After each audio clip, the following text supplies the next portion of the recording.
আল্লাহর নবী বলেন, ও আমার উম্মত, লাইলাতুল কদরের রাত্রিবেলা কেউ যদি ঈমান ইহতিসাবের সাথে রাত জেগে ইবাদত করে, আমার আল্লাহ মা তাকাদ্দামা মিন জামবিহি, তার জীবনের সমস্ত গুনাহ আল্লাহ মাফ করে দেবে।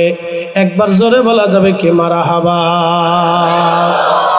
এখন লাইলাতুল কদর কখন আসবে? প্রিয় নবীকে জিজ্ঞেস করল, ইয়া রাসূলুল্লাহ, লাইলাতুল কদরের রাত কখন পাওয়া যায়?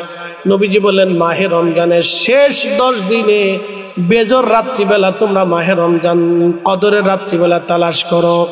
ইন্না আনসালনাহু ফি লাইলাতিল কদর, নিশ্চয়ই কদরের রাত্রিবেলা আল্লাহ কোরআন নাজিল করেছেন।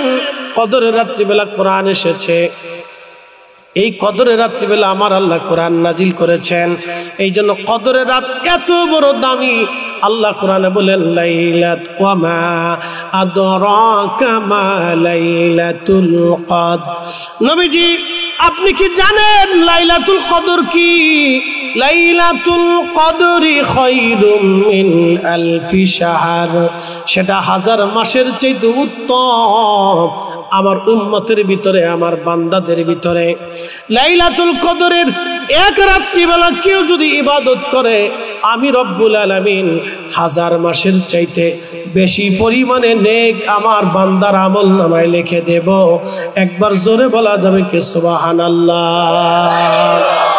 তবে 4টে সহিহ হাদিসেও আসছে 26 তারিখ দিন যায় রাত, এটাও কদরের রাত।